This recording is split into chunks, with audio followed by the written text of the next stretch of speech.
pitch black at night. I'm the one leading the séance. Jumped out of our skin. That was really my first encounter with him. The curtain just flung open, like Hitchcock in Psycho. It was so real. It was so frightening.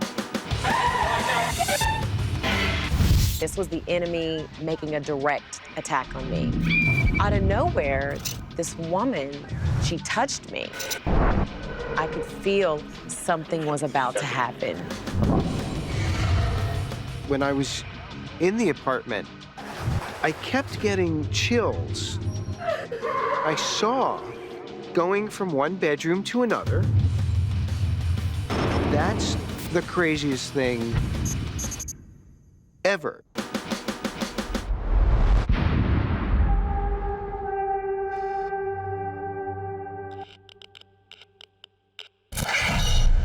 Growing up in Merrick, Long Island, yeah, there wasn't much talk of the paranormal. It was a little hocus-pocusy. My friends and I would do seances and stuff, but more as a joke. Freak each other out and all of that, but I don't know that anybody really believed that any spirits were going to come through.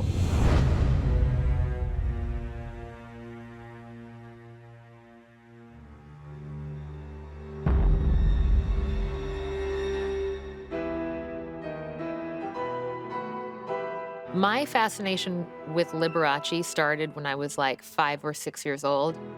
Everything he did was bigger than life. His theatrics, his flamboyance, you know, capes that cost hundreds of thousands of dollars. There was just a magic to it. I'll never forget. When I was about 7 years old, my grandparents took me to see Liberace in concert. It was a birthday gift. And I was like the only freaky 7-year-old child in that audience.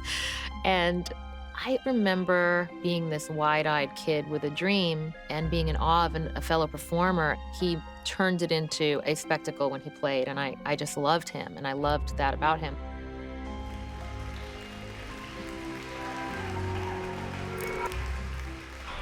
I already was performing at 7 years old and knew that not even, oh, that's what I want to do, but that's what I am.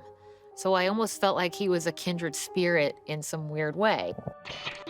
I would perform in my living room with hats on and tambourines and the piano, and I was all about theatrics also. I related to him in a very weird way, and even though our paths never crossed, they did cross. As a teenager, when I started writing music and eventually I started recording, I remember hearing that he had passed away. I remember really feeling sadness about it. So I was having a slumber party, and my friends and I decided to have a séance. Let's do the Ouija board. I said, well, I want to contact Liberace. Who's that? People are like, who? I'm like, the pianist. He died recently, and I've always loved him, and I really want to contact him. Come on, let's do it. So everybody quiets down. It was pitch black at night. Nobody was home. I'm the one leading the séance, and I'm saying, Liberace, if you can hear me, I'm a big fan. Please come through. Send me a sign. A little quiet went by.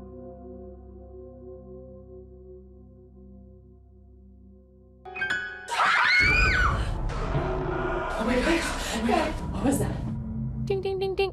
Almost as if something like fell onto the piano keys. Oh my God! Jumped out of our skin. Oh my God, did you hear what I just heard? How'd that happen? That was really my first encounter with him.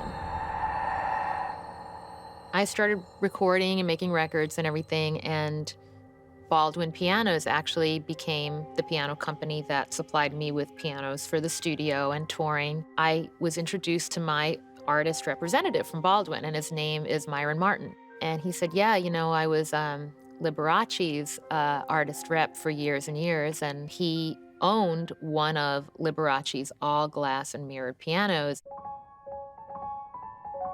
And I was like, you're kidding me. How eccentric. The mirrors are all about like 1 inch by 1 inch, tiny, tiny, detailed work.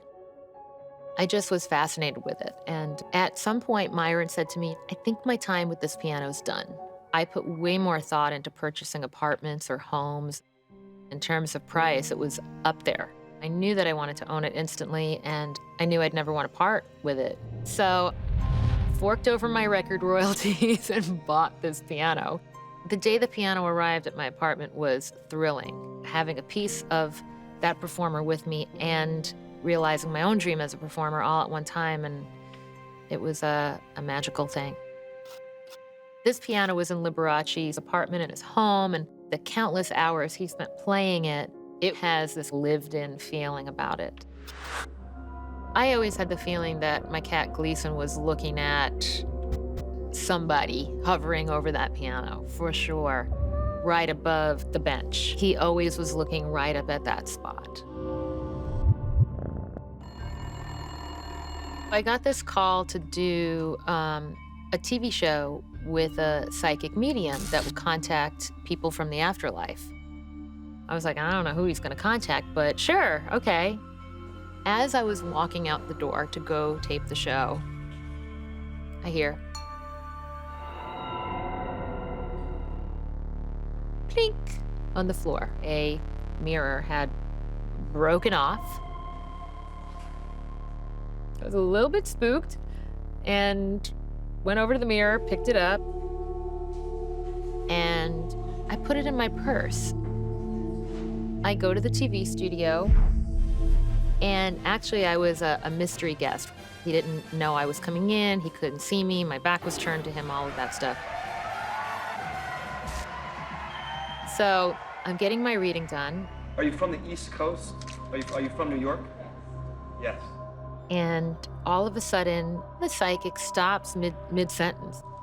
Wait, I'm getting something about a piano, and a piano? surely you couldn't have brought a piano with you. I said, actually, I did. I brought a piece of a very sentimental piano. I'm feeling a very strong artistic male presence, a musical presence. And he proceeded to nail that it was Liberace, Liberace. He definitely wants. and that he did want to come through and communicate with me that day. I could not believe that this random medium, who I'd never met, out of thin air seemingly, he pulls Liberace's name out. The message was, Liberace is here, he's around you, he's watching over you, and that piano. I definitely after that felt that he was around. I'm classically trained. I tend to write songs that are simple, melodic, make musical sense. And one time I wrote a song on that piano. I started playing these chords and I was like, what's that chord? I don't know that chord. What's that chord? I don't know that chord. I had to handwrite out every note because I didn't know what the chords were called. That song is one that even to this day, friends will hear it and they'll be like, you wrote that? It doesn't quite sound like you. I'm like, I know, it sounds more sophisticated than me.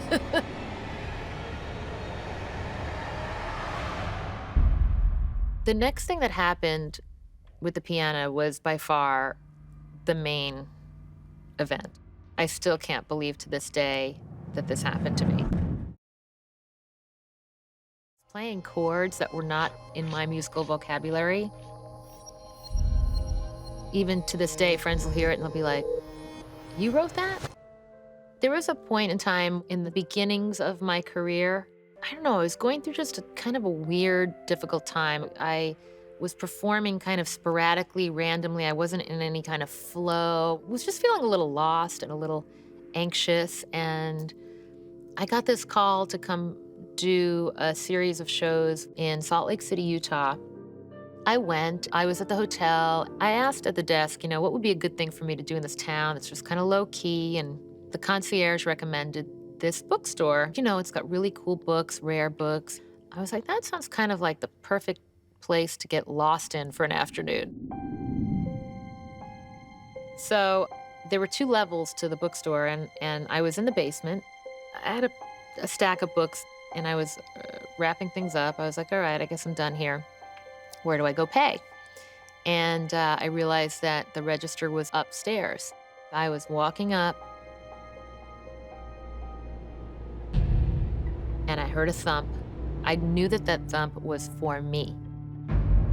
And I looked over my shoulder, and lo and behold, there was a book that had fallen off the shelf. I looked down, and staring up at me is Mr. Showmanship himself, a picture of Liberace on the cover. It was an autobiography. And I was like, okay, this is weird. And I opened the book to start thumbing through, and whoosh, out falls a piece of mail, an envelope. And I could not believe it. The return address said George Liberace Orchestrations. Now, George was his brother. And I opened it up. It was an original Western Union telegram. And it was dated April 1957. And in my state of feeling anxious and, oh, my voice, this, and am I doing the right things in my career and all my worry, I looked down. And remember, I have a concert that night, and it says, good luck on your concert tonight. And it's from Liberace himself. And I was like, oh my God. So spooked beyond belief. I put the letter back in the envelope. I could not believe that this original piece of mail found its way to me. I really just felt like that was his way of letting me know it was all going to be okay. And you know what? It was. The concert went great that night and every other night. I think overall, Liberace is like a guardian angel to me because he has come to me at times when I've needed something beyond myself to get me through a certain time. And he's been there.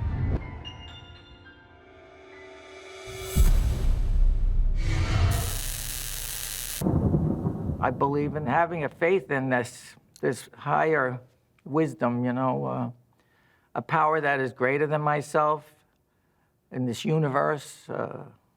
I believe in that, and I believe that these angels are always giving warnings.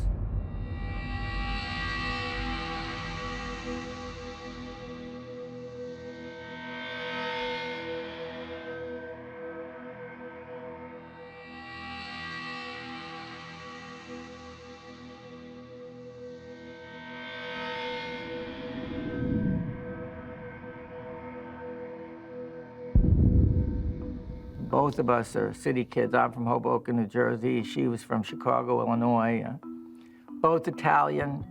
We fought as much as we I was thinking about asking Patty to marry me. We were already living together, and it was weighing heavy on my mind when we went to Santa Fe. We stayed at a beautiful place called La Posada. And it was originally a house that belonged to a family called Staub, one of the oldest families in Santa Fe. The first evening we had to ourselves, and we went through the town, and it was very beautiful. And a woman carrying these African roses, and these roses were just enormous. I'd never seen roses that big before. I bought a red one for Patty, and it was beautiful, just about to open, and she really loved it. We went back to the room. She placed it and played with it. made sure it was perfect. I'd taken my shoes off and had turned on the TV.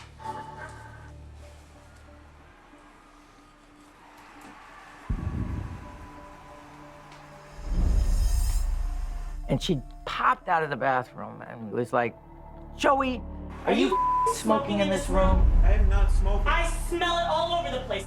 I said, "No, I'm not smoking. I had quit smoking maybe a year or two earlier." She insisted that she could smell smoke. I couldn't. The window was closed.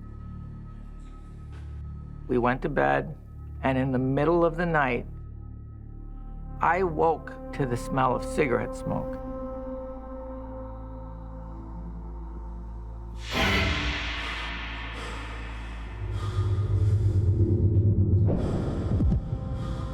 My heart started pounding. I couldn't move. And finally she faded away, but the smell of smoke lingered in the room. I don't even think I thought of Patty or to wake her. It was so real and it was so frightening. When we woke up the following morning,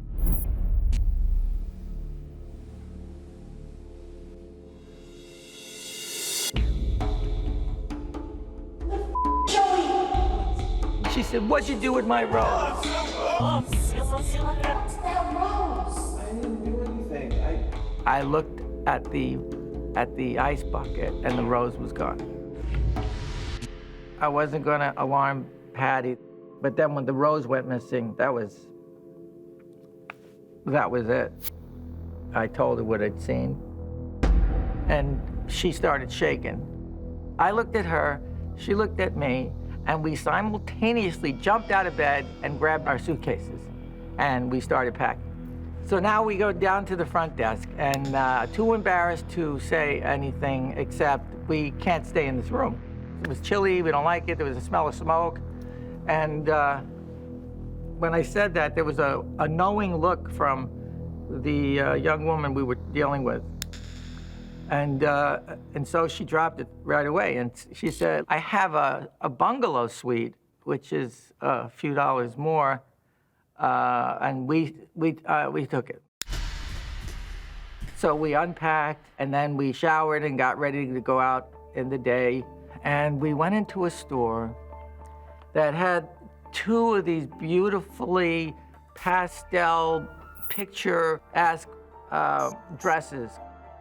All the way home, she was like a little schoolgirl talking about these dresses. She ironed them out ever so gently and hung them both in the closet, again looking in the mirror and talking about this dress and how it was going to look on her. We fell asleep and took an afternoon nap and woke about 5:30 for a 7:30 dinner. It was time to get ready. And while I was in the shower, having the warm water fall on my face, in that thought of what it would be like to be married, was I ready for it? That young kid that lived with my mother and father fighting all the time. The curtain just flung open like Hitchcock in Psycho. How did you do this? My dress! I had it, I just put it right there. I hate it, I hate it. I hate when you do this. And I didn't know what the hell she was talking about. What was I talking about?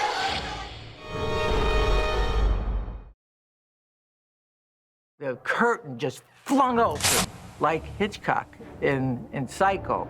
How did you do this? My dress! I had it, I just put it right there. I hate it, I hate it. I hate when you do this. And I didn't know what the hell she was talking about. What was I talking about? See? We look in the closet and the dress is not there. The velvet dress is hanging, but the dress she's meant to wear is gone. We started looking for the dress. I got it. I got it. And this dress was folded in a ball. And then the tie strap was tied around in knots. We were speechless, but it was obvious that this ghost had it in for Patty. She untied the knots, ironed it, got it ready. We go to dinner at the Hotel de la Posada with local friends and the manager. And just when the appetizers were being served, and he asked how were we enjoying our stay. And we just laughed, and I just said, well, you know, I gotta tell you, we think we have a ghost following us around.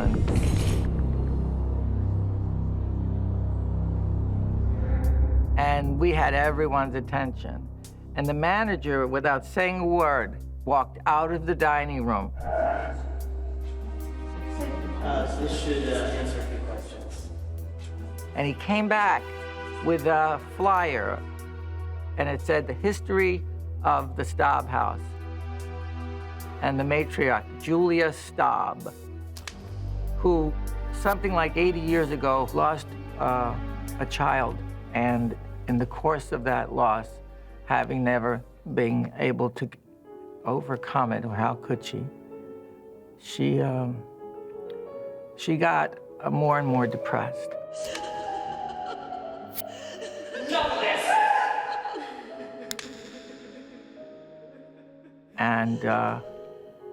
And with her depression, it can drive your loved ones as mad as your depression can take you down. Believe me, I know about this. I live with clinical depression in my life and in my family. Her husband couldn't take it. You must learn to control yourself.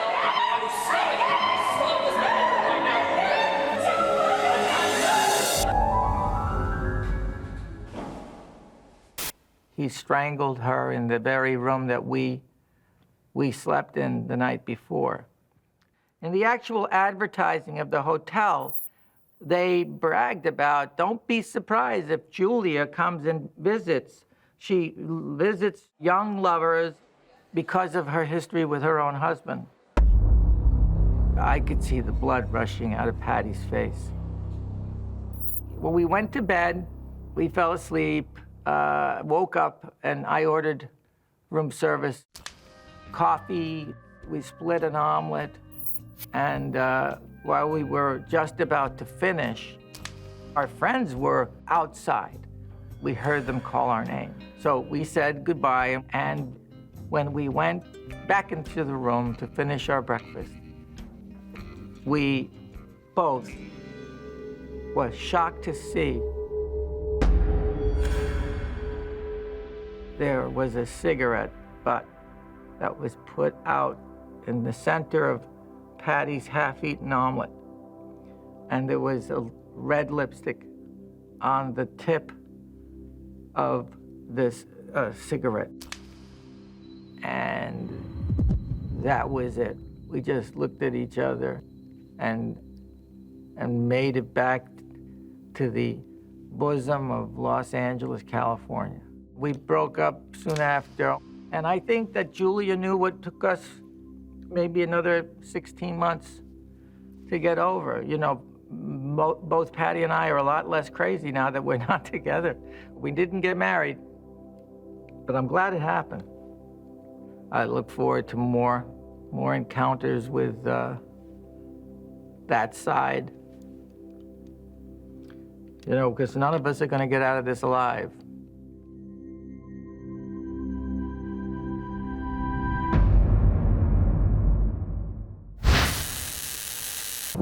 This experience that I had, I definitely felt like this was the enemy. This was an attack on me. This was the enemy making a direct attack on me because there were going to be great things in my life.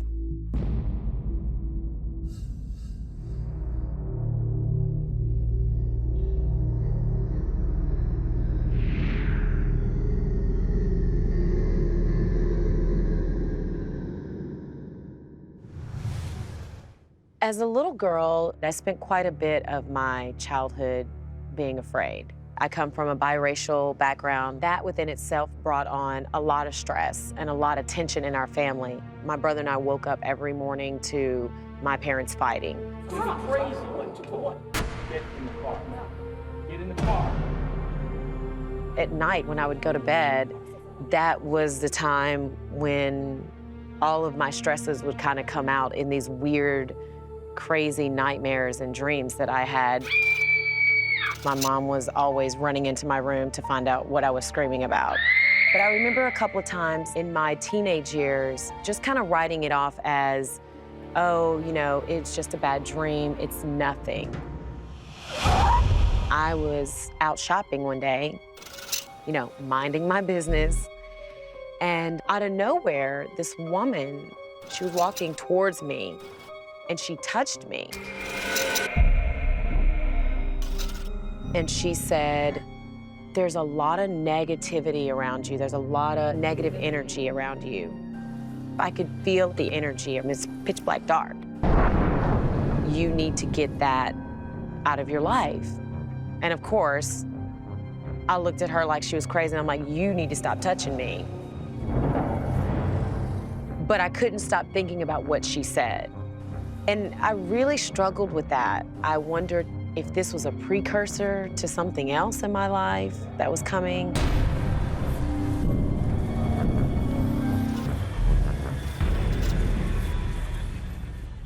At the time, I was in college and I did not live on campus, and I was living alone. You know, I was searching. I was trying to figure out, you know, what my place was in this world. On this particular night, I remember laying in bed and I could feel something was about to happen.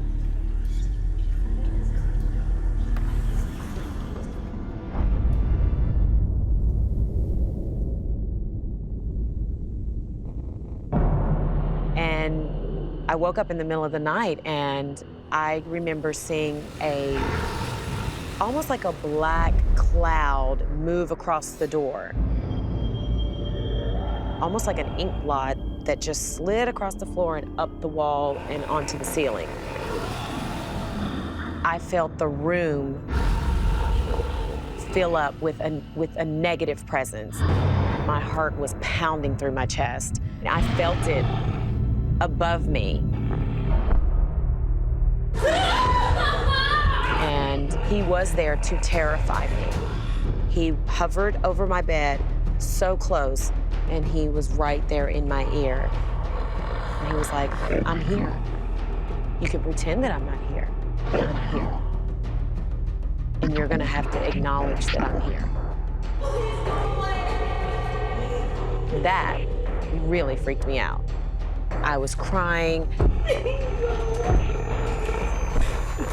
I was paralyzed. I could not move to save my life. I could feel the spirit get so close and say things like, what are you gonna do now? It's just me and you here. There's nobody else here to help you.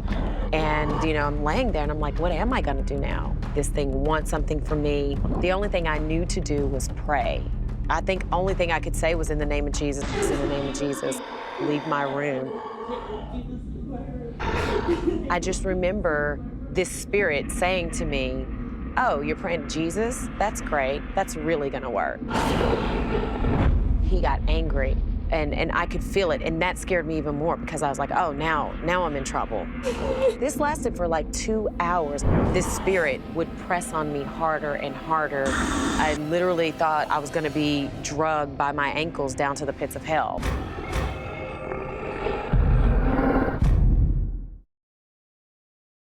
This lasted for like 2 hours.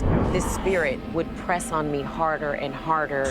I literally thought I was gonna be drugged by my ankles down to the pits of hell. And then it was as if when the same way it came into my room,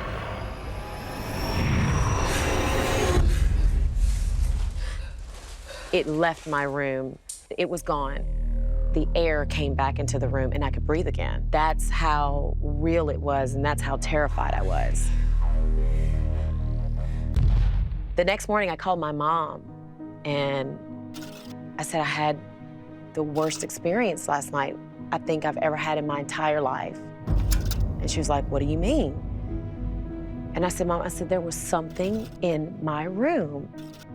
You know, we talked about it. We talked about it for a really long time. The thing that I was most worried about was, what did I do to bring this on to myself? And during our conversation, she reveals to me that she had had a similar experience. She said she was visited by something one night. She was awakened, and she said when she looked up, there was a figure above her bed. And she said, I don't know what it was. I said, well, what'd you do? She said, I couldn't move. She said she couldn't move.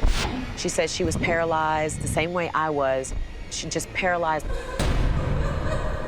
He said to her, I will take the last breath out of your baby.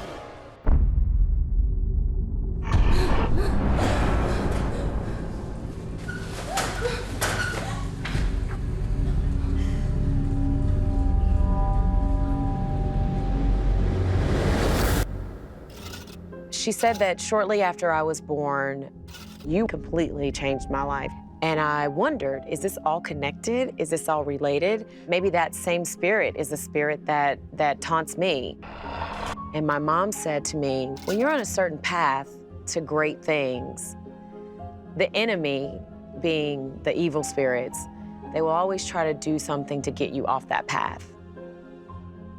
And hindsight, now that I can look back on my life, that experience that I had was about a year prior to me auditioning for American Idol.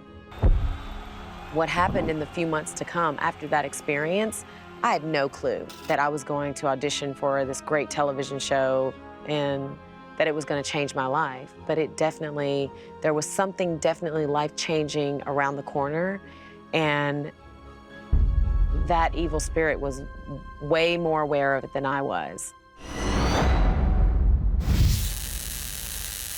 I never had any experience or thought about ghosts. And I always thought anyone who says that they have ghost encounters or paranormal, they have them all the time.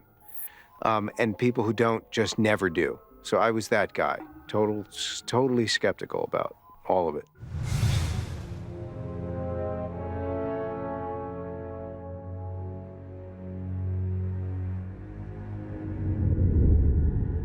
In the year 2000, my father passed away after a long battle with cancer, a good 5 years. That was a very difficult time. And I was living in Los Angeles, and my family was in New Jersey, and that's where it happened.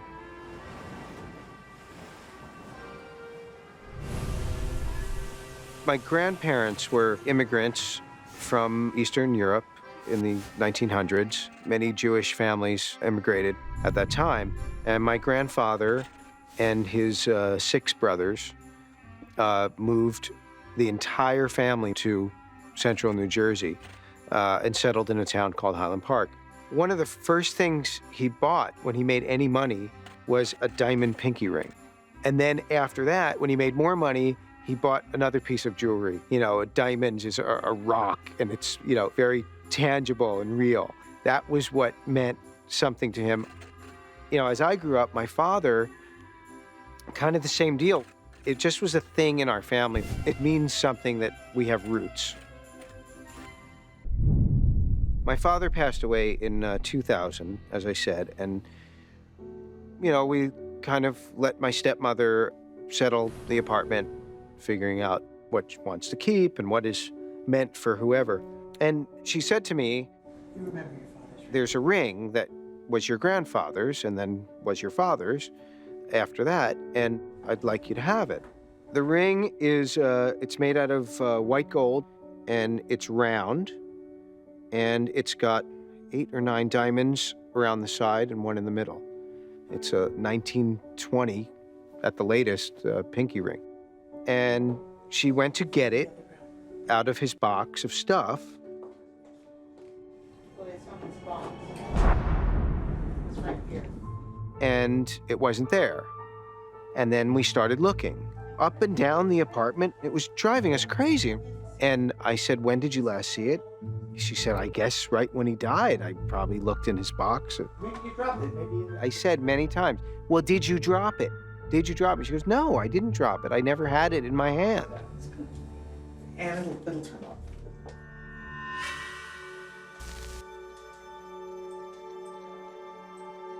And when I was in the apartment, I kept getting chills, not like inside, but external chills, almost like if a freezer was to walk by you.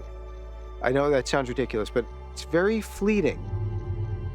It's fresh air, and it just is like,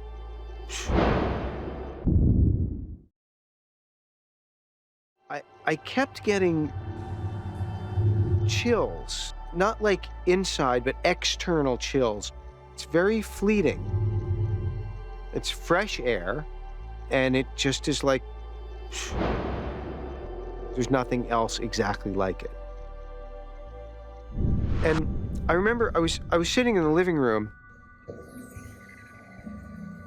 and you can see down the hallway, and I saw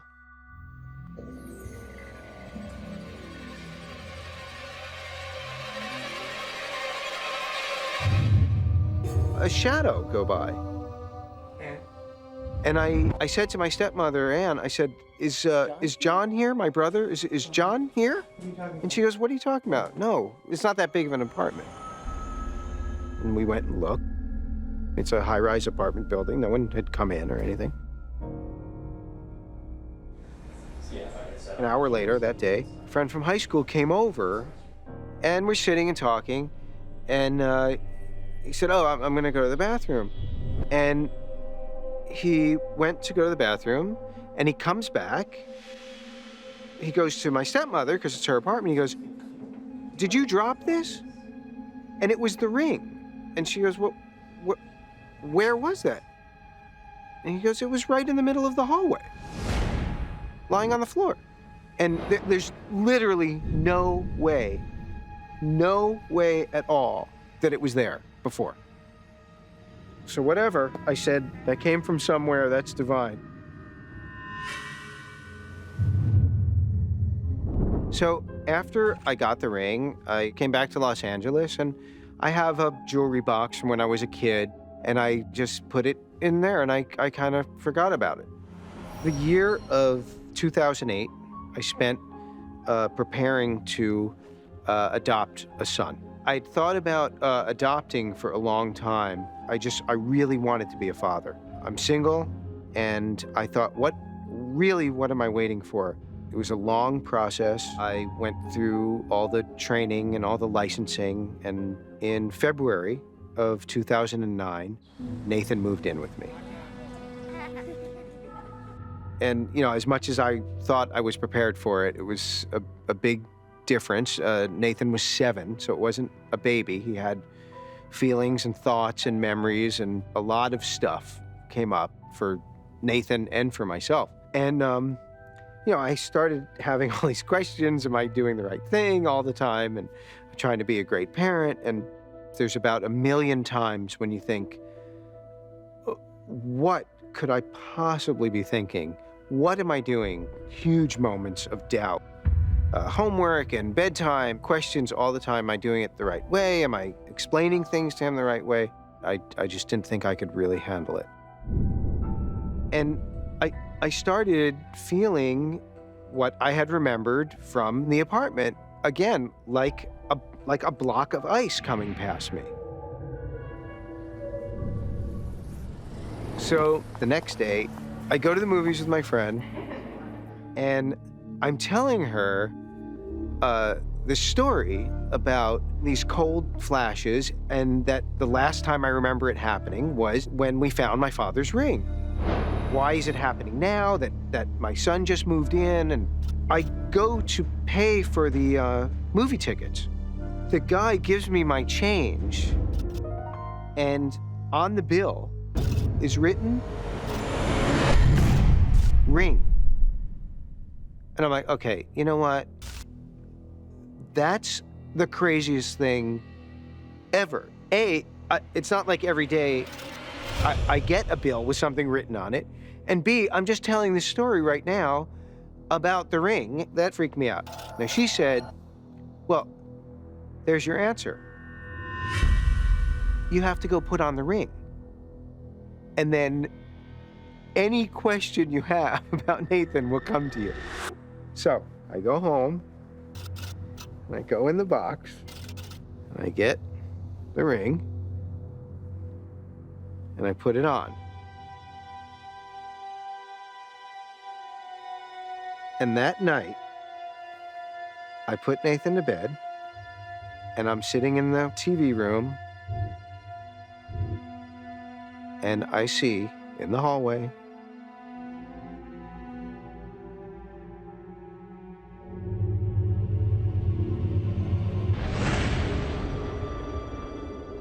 I realized that was the same shape that I had seen in my father's apartment. I freaked out at first, and then all of a sudden, there he was. It was my dad. And I literally hear my father's voice, clear as a bell, talking to me. I'm not on my own here, that I'm doing the right thing and that I'm being watched over.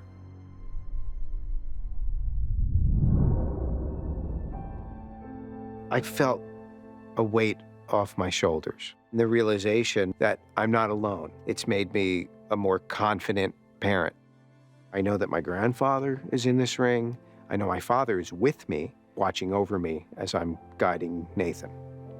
So on this level, I'm absolutely a believer.